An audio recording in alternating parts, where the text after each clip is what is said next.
Mistakes are fumbles, and fumbles are opportunities.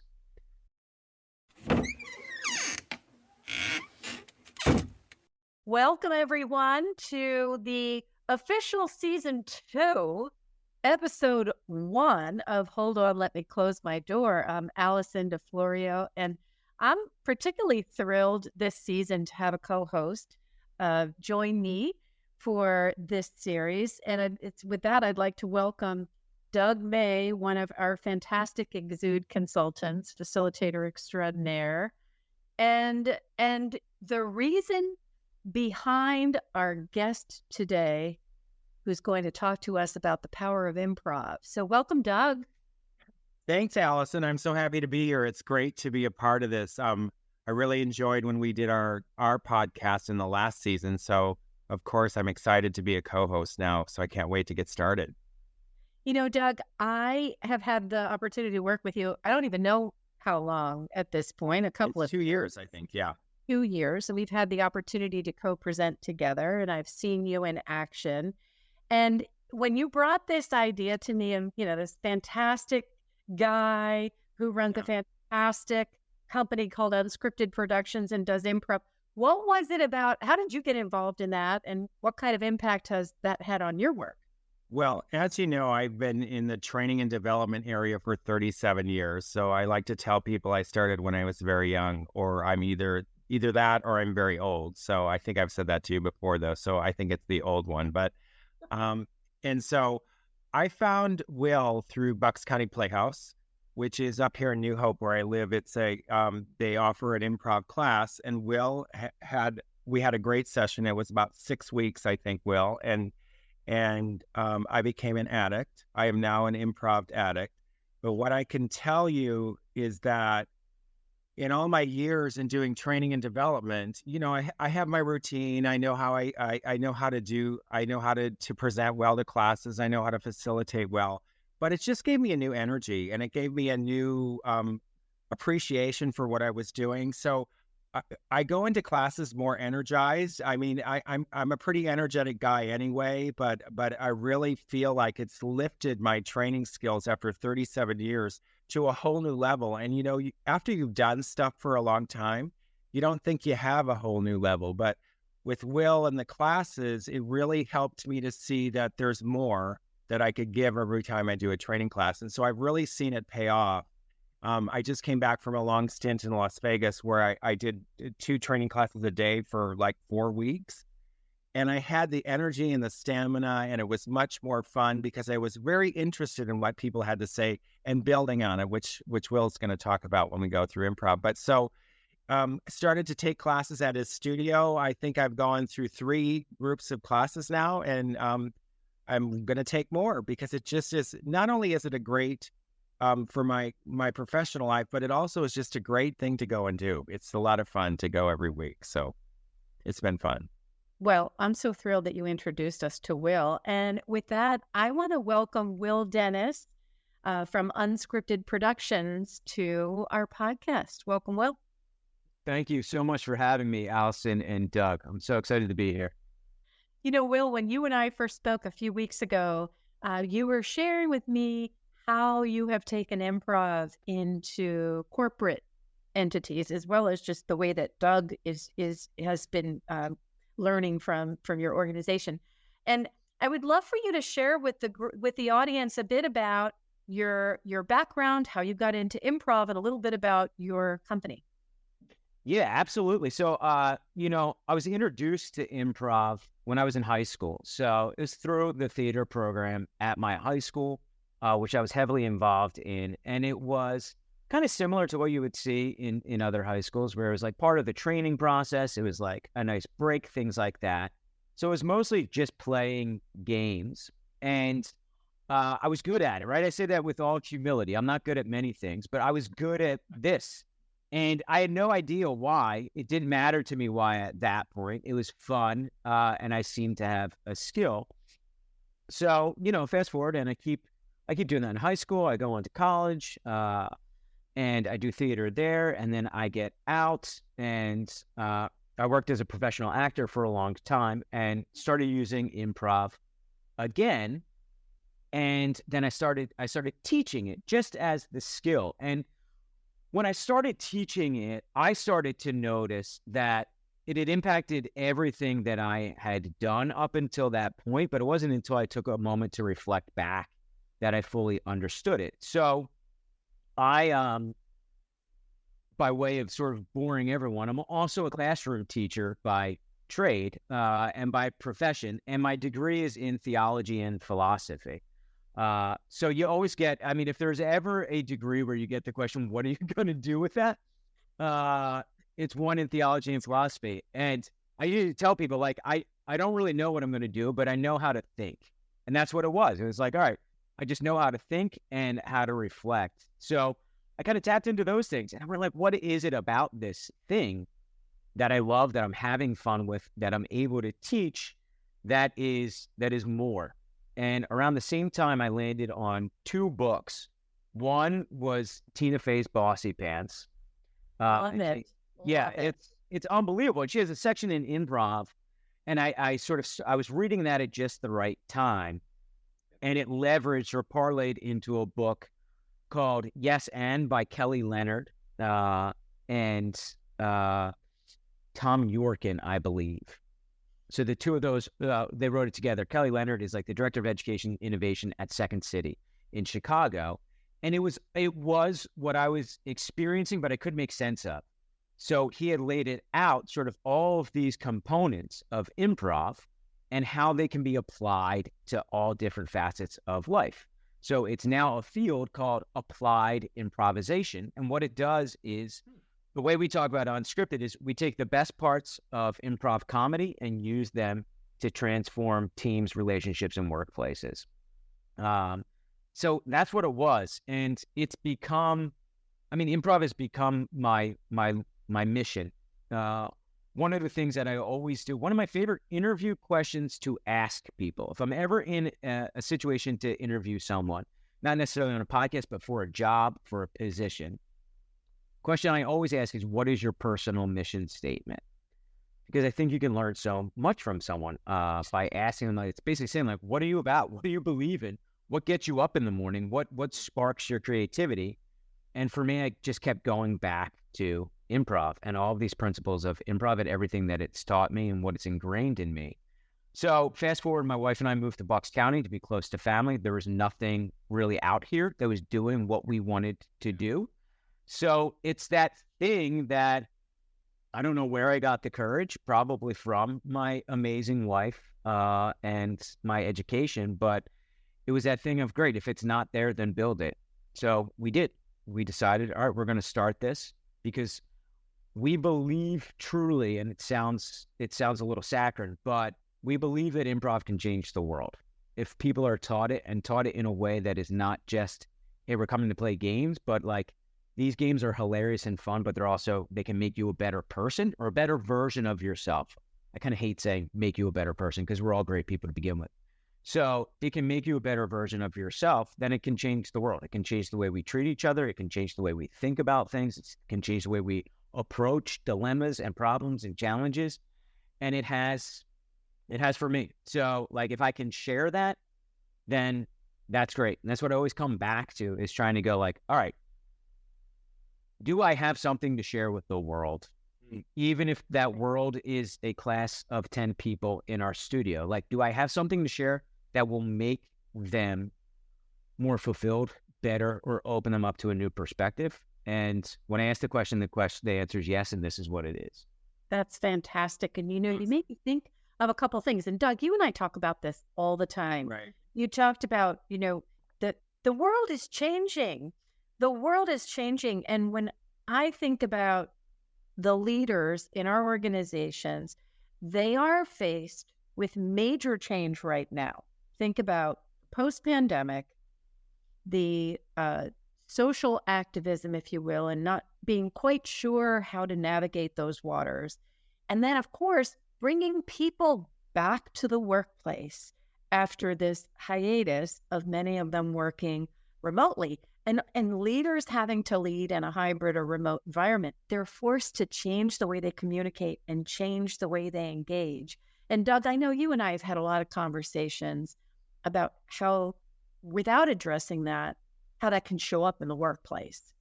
Yeah, it's interesting because I think about some of our clients, and I think about some of the other companies that I've worked with, and I said, how would I talk to them about improv? So that leads me to a question, Will, is how do you approach companies? What do you say? What do you tell them about improv that gets them hooked, I guess, like me, and to bring it into their company?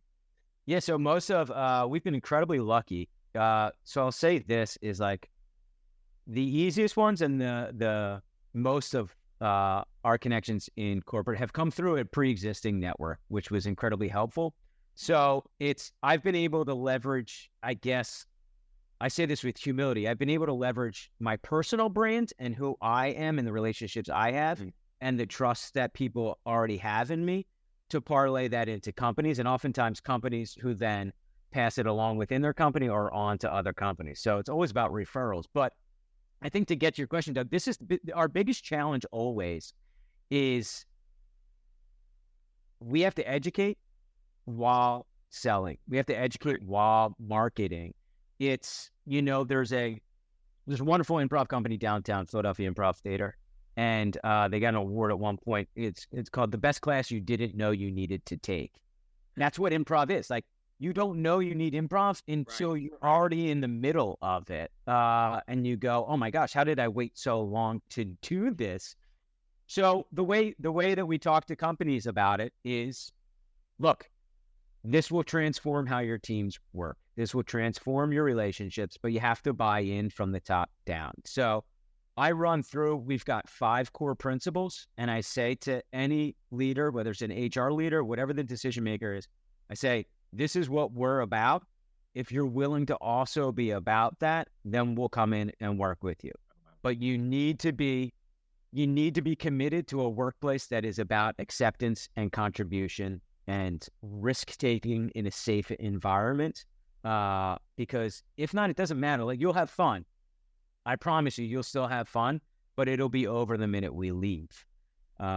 So we try to be as upfront as possible, because I don't ever want to go into a company and I don't want to be associated as the person who came in and just gave lip service and left. Sure. So it's very important to me that there's a certain amount of investment. So the company or the business or the team, whoever needs to be there. So much of the work gets done in leading up to it and making sure that we're aligned as far as our values go. And then we plan together for the most part so that they can say, this isn't going to work for our team. Can we tweak this? This is where we are.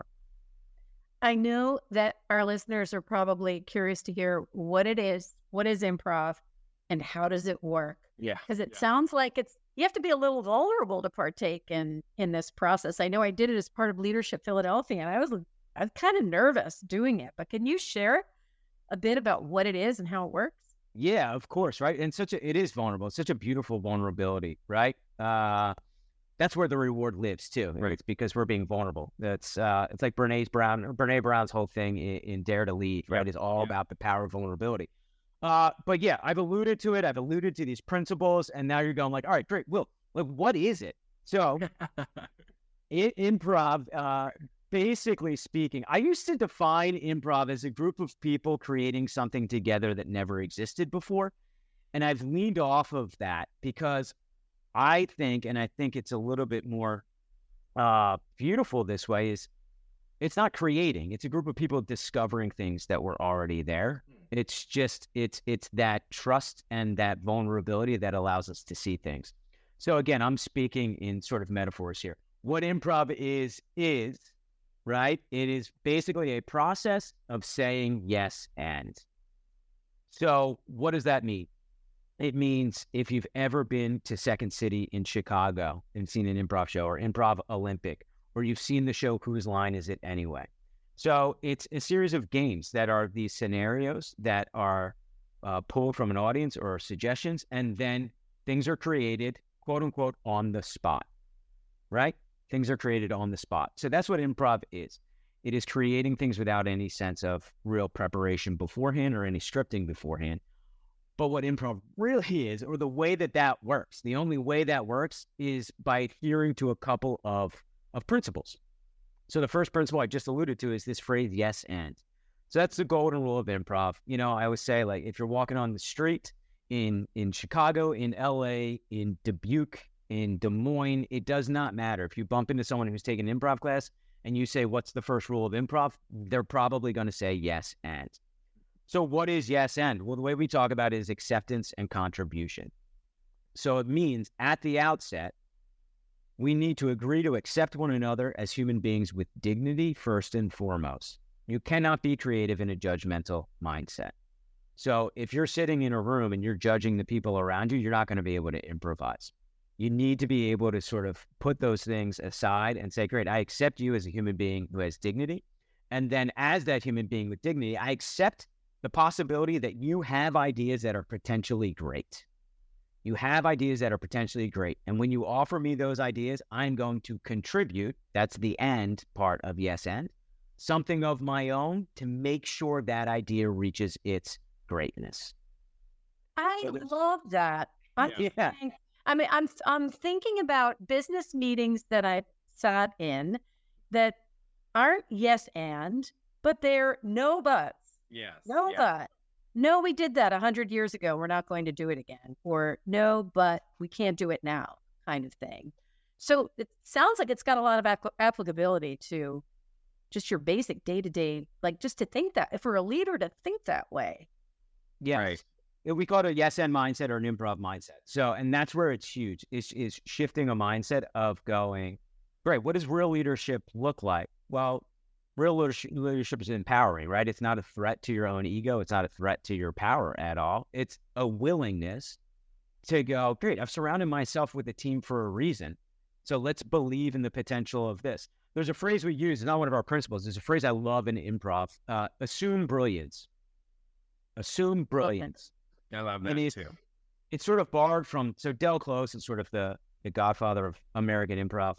And he's got a phrase, I'm going to paraphrase a quote from him, but it's, if we treat each other like geniuses, like poets, like artists, we have a better chance of becoming that. And that's what it is. We assume brilliance in somebody else. And if we do, then we put them in a better chance to become brilliant. So it's totally liberating. It's totally empowering. And I always talk, when we talk about the idea of acceptance and contribution, I go right back to school. And part of it's my nature as a teacher, but I remember what it felt like to sit in a class where I didn't feel accepted. And I remember what it felt like to sit in a class where I felt like I belonged. And which of those do we think was probably a better learning environment, right? Yeah. The one where you say, yeah. Yeah. Right? So it's like, and think of the power of just, let's just take a meeting, all right? Even before the whole mindset of a whole company, take a meeting. If you're going into a meeting, and maybe it's an ideation meeting, a brainstorm meeting, and you know beforehand that everyone in that meeting has agreed to be accepting and to contribute, you are twice as likely to make suggestions that you otherwise would have filtered out of fear of judgment or ridicule or negation. Right. So it is. It's like that's when creation happens, is when we're free to be creative because we're being accepted. Look, best lessons you ever learned, you learned in kindergarten. It doesn't really change that much. That's for sure. It did make me think of that, because you feel like that's what you do with your own children, or that's what we do in schools. And then somehow when you get to the workplace, and I'm not saying all workplaces are like this, but some workplaces can say they want to hear your ideas. And yet when you get there, it's a different reality, and people may not share that golden nugget that could be a game changer to a situation or the trajectory of a business. Yeah. And I think what's even more dangerous than a no mindset is a yes, but, or a yes, or mindset. Sure. Because that's when it gets sneaky, right? That's when someone knows that they're supposed to say yes, but are refusing to see through the acceptance and the contribution. So it's, okay, I'm going to make you think that you've been seen or heard, and then still just force my own ideas on top of it. I think that's probably more dangerous than no. I would rather live in a no environment than in a yes, but, because at least I'm not going back and forth and like I'm being sort Waiting of for the shoe to department. drop. Yeah, you know where you stand. So Yeah, exactly. it's interesting because I talk about in training classes all the time. I talk about belief systems, and I talk about how we show up in the workplace and how we decide we're going to be. And that's what it is. It's what you're describing too. It's like, great, how do I get the best out of people? Is the same question, that same sort of self-talk you're doing for yourself in the morning, which is hugely important, is great, how am I putting other people in the best position to succeed? Yeah.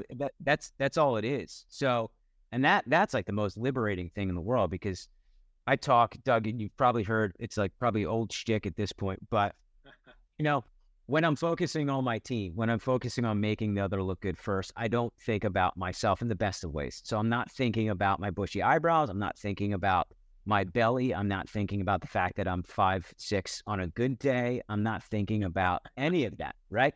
My insecurities I can check, and they don't get in the way, because it's you can't be creative in a judgmental mindset. Well, self-judgment is worse. That's an amplified judgmental mindset.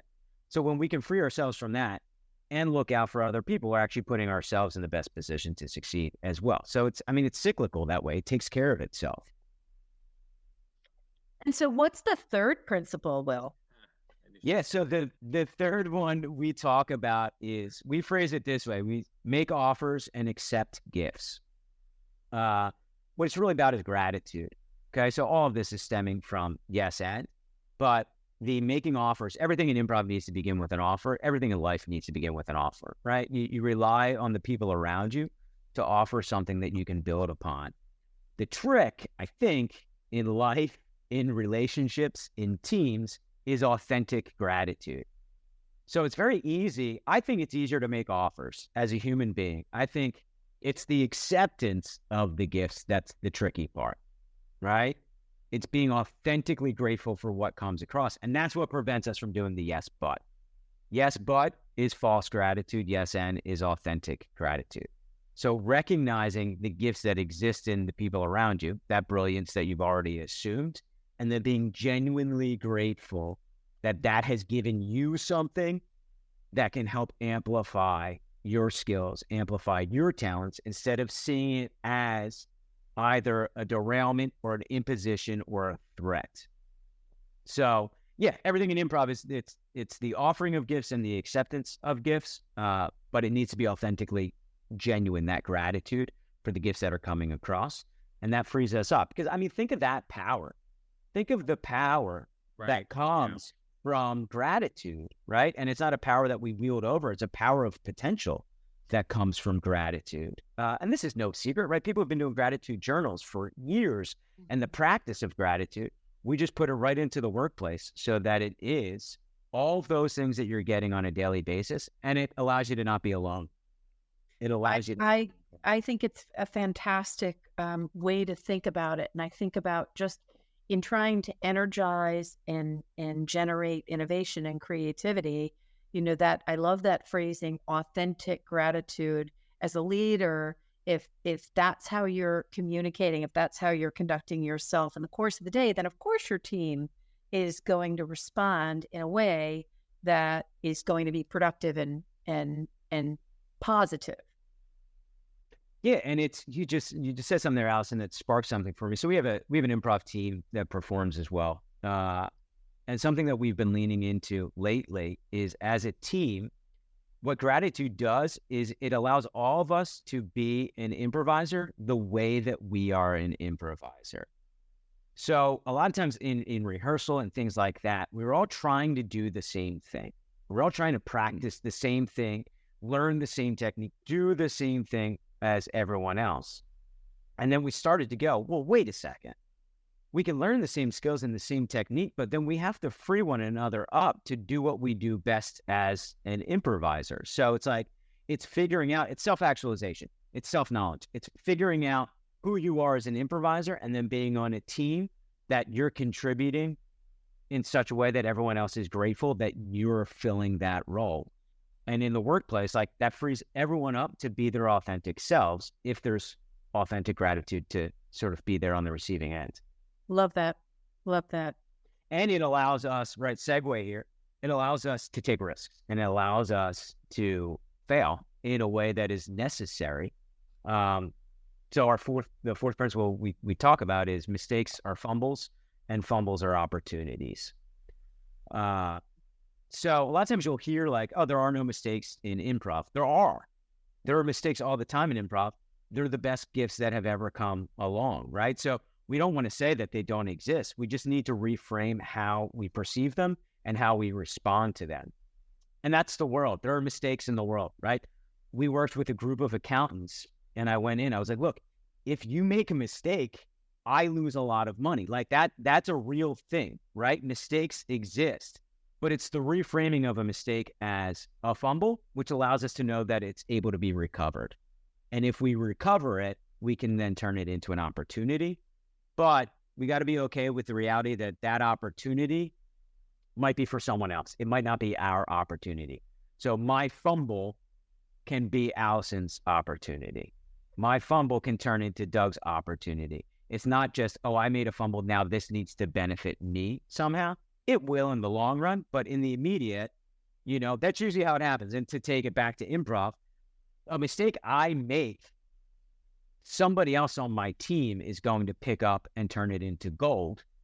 And then once I sort of bounce back and recircle, then I'm there for the experience of that gold because I've already agreed to those previous principles of yes and making the team look good before myself and being genuinely grateful for those offers that come across.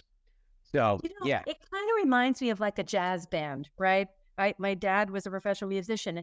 Musicians are going to make mistakes, but the other band members pick up the mistakes and it may take the song in a slightly different direction, but it's a brilliant direction, no matter what direction it goes in. It's not a right or wrong. It's pick up, learn from it, and maybe that creates a whole new direction. Yeah, right. It's jazz is the perfect, like that's the birth of improvisation right there is jazz. And it is a mistake, a wrong note all of a sudden becomes, you riff on that and that becomes this whole new. And the beautiful thing about jazz and this beautiful thing about life, this is like when we're fully alive, is that you'll never experience the same jazz performance twice, ever. Right. Ever. And it's the same thing with improv. I think it's the burst of oxygen that we all long for is like the recognition in a room. And it can be a room at a comedy club. It can be a boardroom, but the knowledge that this is happening for the first time ever, and it's never going to happen the same way ever again. And that's, I think for me, that's what being alive is about. That's what relationships are about. That's what families, that's what everything is about, is the recognition that we are living in the present moment and it will never, ever be replicated. And I love it, right? This is a little phrase too.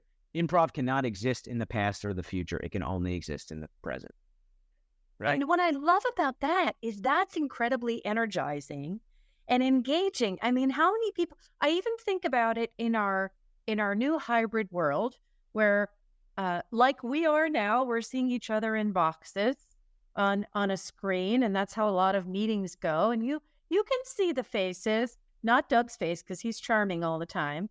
But you can see faces of people checking out because it's the same agenda and the same meeting. But I'm just thinking of how you can apply this concept to just having a more engaging conversation with a team, an internal team, an external team, that would keep people energized and living in the moment and forgetting that we're on a screen, but rather, we're actually having a rich conversation. Yeah, and it's best practices across the board, right? It's not just sort of specific to business or meetings or anything. I keep going back to education because it's my world, but like the best teachers know you do brain breaks in the middle of something, right? And I, being who I am, I use improv as the brain breaks, but there's all of these little exercises that you can do to be like, wait a second, let's remember, it's not about the next meeting that we have. It's not about the thing we're still dwelling on. It's about right now. So let's refocus and let's do something to put us in the now so that we remember that, because oh my gosh, I know. We're an anxious society. We are a society that is still carrying pain, as individuals and as a group. So it's very easy to be overwhelmed by the past and the anticipation of the future. But the reality is we can only live right now. So back to Doug's point, it's making that decision. It's that self-talk to say, great, this is the only moment that exists. I'm going to live it in a certain way.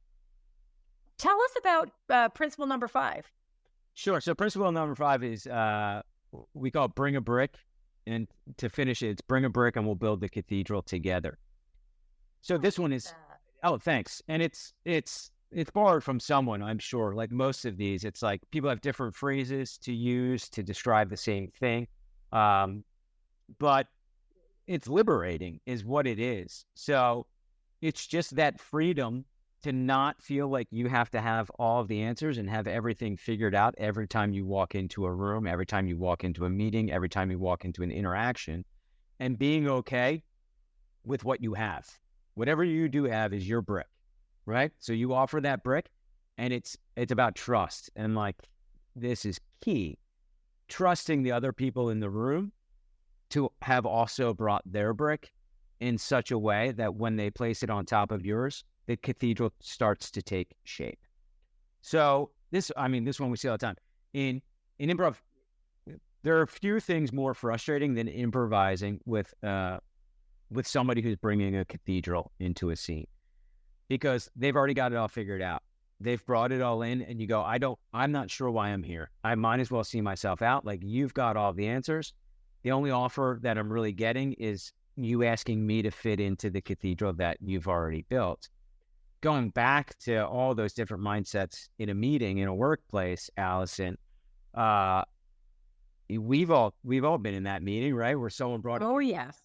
Yeah, we have. And it is, Doug, I'm sure you see this constantly in training, is when the cathedral's there, then all of the energy just gets put towards either convincing those other people to agree to your cathedral, or wanting to be told that your cathedral is beautiful, right? As opposed to being willing to create a beautiful cathedral together, or being open to the possibility that, like, hey, that's one version of a cathedral, but next door we might be able to build, Notre Dame.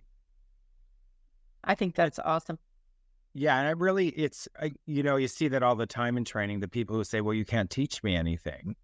And so it's really about them bringing the whole cathedral. You're absolutely right in saying, well, maybe you want to hear something different for once. So maybe you're not completely right, or maybe there's a different way of looking at things. It's very cool.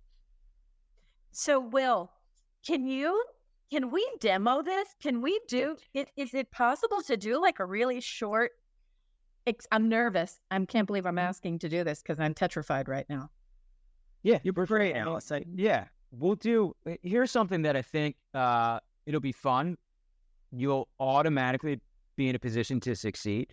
And it'll be great, because this is something that you can do on any team tomorrow. So for listeners, like, you don't need to have performed improv. You don't need to have you can do this stuff. And this is one you can do tomorrow. So bear with me. I know we're recording a podcast here, but I need your help for a second, if you would. I mentioned that I'm a school teacher as well. I have 2 kids. I run a small business. So I'm poor, is what I'm trying to say, is that I'm broke. So I'm wondering if I have a couple side jobs. I freelance and I gigged to sort of make ends meet, and I'm wondering if the 2 of you might be able to help me with some of that. So I know we can get right back to the podcast. I do apologize. This is so awkward, but if you could just real quick, one of my side jobs is I work for an app developer, like a phone app developer. And every now and then they come to me with ideas, needing ideas. They say, Will, hey, can you help us come up with an idea for an app? So believe it or not, right before we recorded this, they called. They're like, Will, we need a new idea for an app. I'm like, I'm so sorry. I'm about to hop on a podcast with 2 of the most creative people I know. Well, maybe they could help me. Maybe they could help me. And the developer was like, yeah, sure. We don't care. We just need the idea. I was like, all right, great. Any rules? And they said, yeah. ask if Allison would go first. Okay. And Allison, these are their rules. I'm just saying, Allison, these are their rules. And if Allison could just offer an idea for an app, and then have Allison and Doug go back and forth, but every response, so not the first idea, but every response needs to begin with the word no. Okay? Every response needs to begin with the word no. Now, here's the other thing. They said you only have 30 seconds to come up with the idea. So I would start right now. So back and forth, first idea from Allison, and then every response needs to begin with the word no. Okay, I feel incredible pressure. All right. So I think that you should think about an app that's going to help working moms plan their transportation for pickups and drop-offs. No, it should be about how do I get groceries?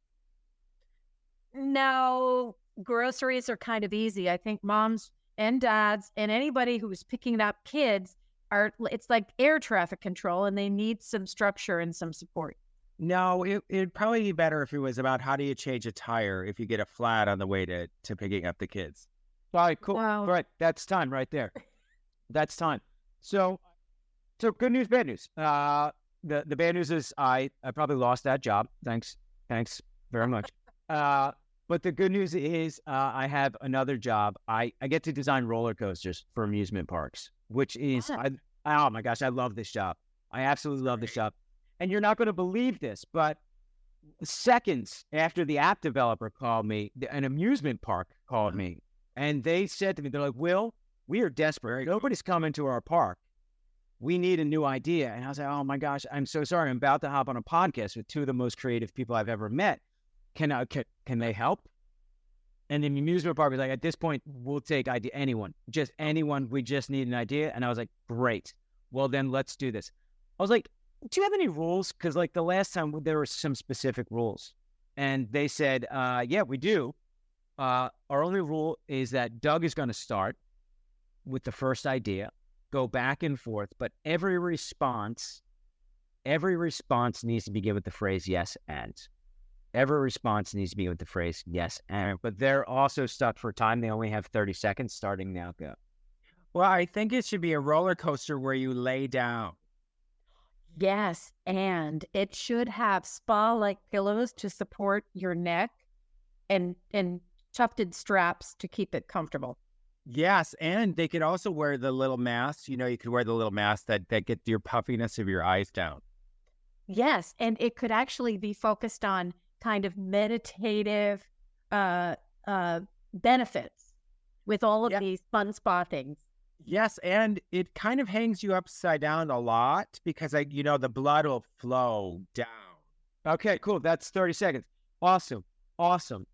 So what we got with that, well, you tell me what you notice, observations, the difference between those two rounds.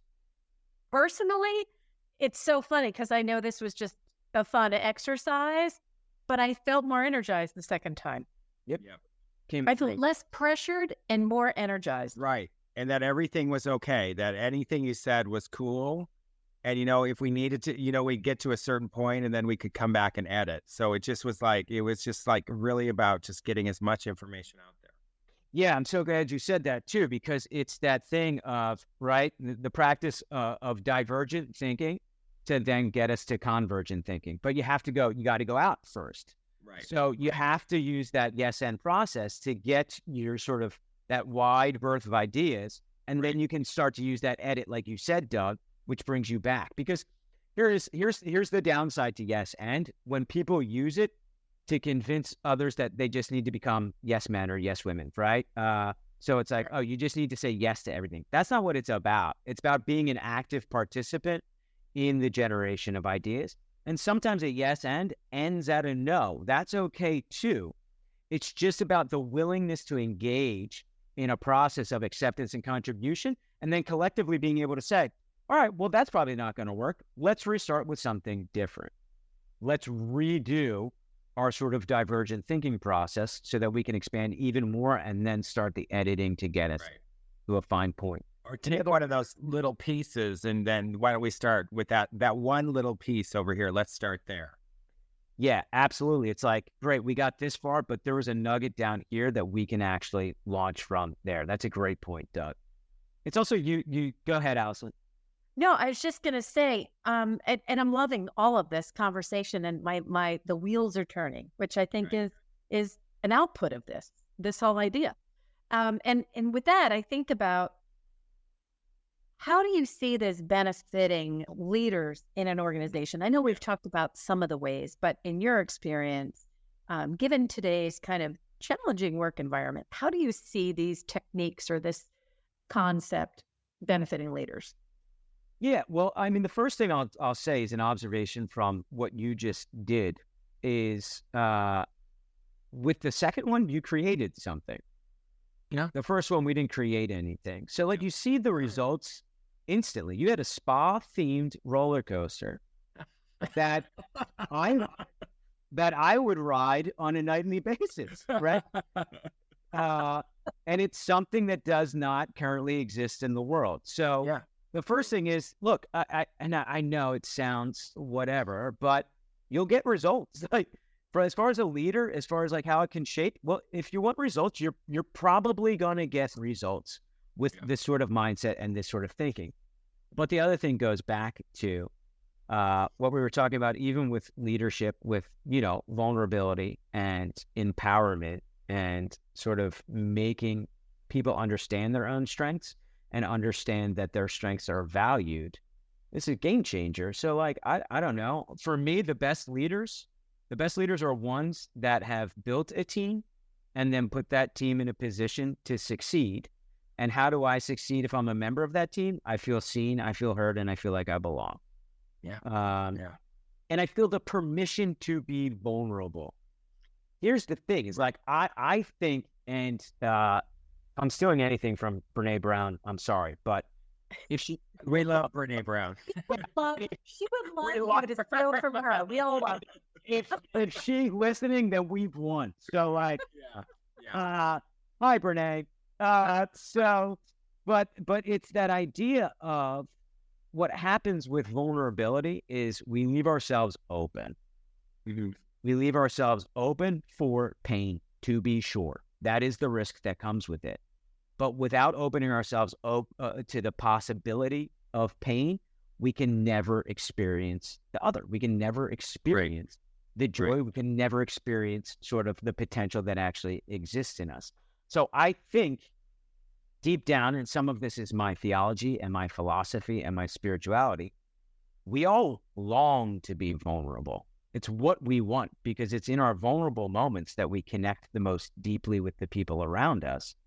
It's just we've been conditioned to put the guard up instead, because it's not necessarily seen as something that is endorsed or accepted. So yeah, this creates the safe space for vulnerability. And that's really what it is safety for all players, because it levels the playing field, right? It doesn't matter if I am a CEO or if I'm an entry-level employer or if I'm middle management. When you're improvising, that's it. We're all improvisers. Right. It stops there. Yeah. There's no rank. There's no status. And that's why, circling back, talking about the conversations we have with companies, like, it's really important to us that the leaders who bring us in understand that and are okay with that. And that we're not trying to threaten their status. We're not trying to threaten their rank. Right. Nobody's trying to take their job. Nothing. The hierarchy can still exist, but you need to embrace another idea we talk about is follow the follower. It's something we talk about in improv, is that it's basically cyclical leadership. So when you are the person in the room that is best equipped to offer and to step up as a leader, you do, until that's no longer you anymore and it's somebody else in the room that steps up. Right. Sometimes that's a leader, and sometimes that's the newest member of a team who's stepping up as the leader in that moment.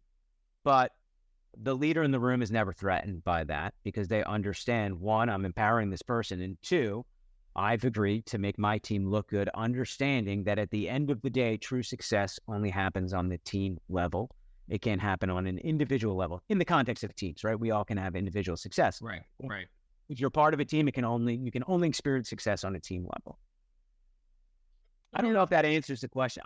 Yeah. Oh, no. Oh, no. Yeah. Totally does. Yeah. Yeah.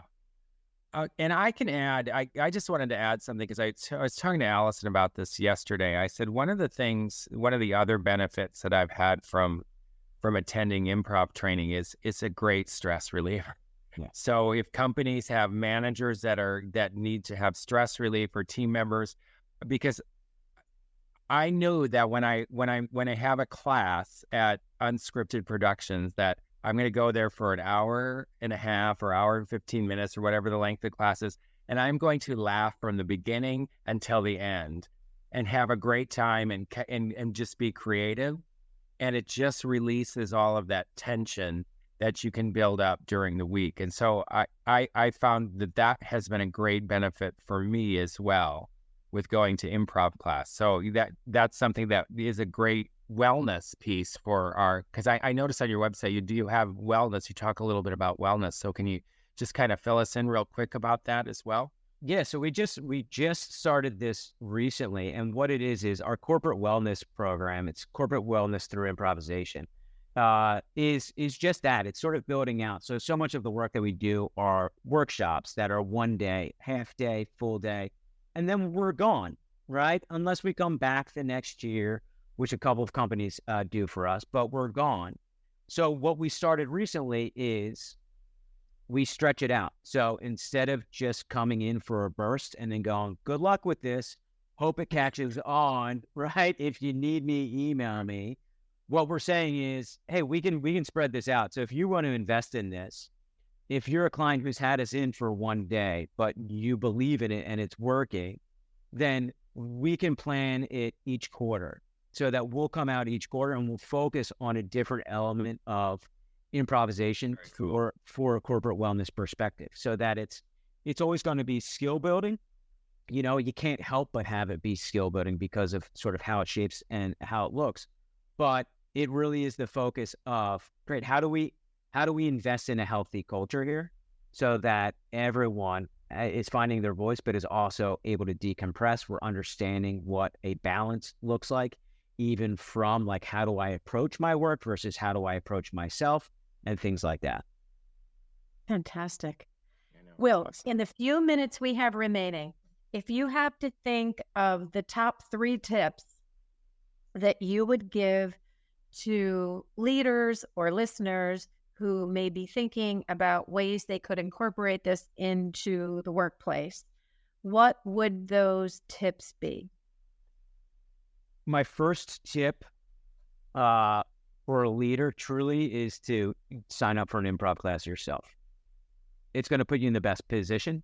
And especially if you can find a place that is teaching it from a human standpoint, right? Even if there's, look, almost every improv school is going to teach quality improv in such a way that it's hard to miss the life lessons that are in there. But if you can find one that is sort of intentional about connecting those things, do it, because it's going to, as a leader, 1, put you in the best position to understand what it is. But 2, you've already done it, and you can say to your team, you've already done it. So it makes it safer. It gives them permission. They know you've already taken that risk. So that would be the number 1 tip. The second tip, and this is something that I offer to all my beginner classes at the end of the first day, just pay attention. So build the habit of reflection and paying attention. Don't change anything, not yet at least, but try to pay attention and log, if you want, yes and moments that present themselves throughout the course of a day or a week. And just notice them, right? Like, that's it. That's it. Because it's daunting when you say to someone, great, reverse all of your no thinking, reverse all of your yes, but, and instantly. It's not going to happen like that. It's not some sort of overnight fix. It is a slow build towards a mindset. And it starts with noticing, with observing, and with paying attention. And most of the time you'll be surprised. You'll look around and you'll be shocked at how many of those moments present themselves. And don't give yourself a hard time if you say no in those moments. A lot of times you're going to recognize it retroactively. You're going to be like, oh my gosh, I absolutely could have come from a place of yes and. Nobody would have gotten hurt. If anything, good things would have come from it. And I guess the third tip I would say is, yeah, I mean, bring someone in, preferably us. But like, Unscripted production.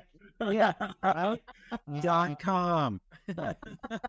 go to unscriptedproductions.com. You can email me, Will at unscriptedproduction. But truly, like, invest in it, because again, I went back to the hardest part is educating people that they need it before they have it. So taking a class will help with that, because you go, oh my gosh, yes. But I mean, Doug spoke to it. Allison, you even mentioned it when you did some of it as part of training. Like, it's a game changer. And it's not just like, oh, this is Will's thing on this. In every aspect of my life, it has made a positive impact. Every aspect of my life. And then I've seen it sort of by extension make impacts on folks too. So, I mean, to each their own, to be sure, but invest in it. This is what we often say, right? Not against any other team builder or anything like that, but one of my favorite things to say is, it is safer than throwing an axe. It is cleaner than painting while drunk, and it's less claustrophobic than an escape room. Yeah. So, but truly, like, one, it is, those things are all true. But the other thing too is, like, and this is the thing we really pride ourselves on, is it doesn't go away. Like, the value stays if you want it to. So, like, right, the buzz from the wine is going to wear off from the happy hour. The axe, at the end of the night, you're going to go home. And the escape room, you're going to get out. But improv, You're never going to go in, which would be me. yeah, right. Now I throw an axe. I think that might be. I would totally throw an axe. And again, like, time and place, like, do it. Like, I love it. So, but if you're looking for something where, like, the value is residual, it sticks with you, and it can totally transform the rest of the way that you operate, and you're getting way more bang for your buck that way.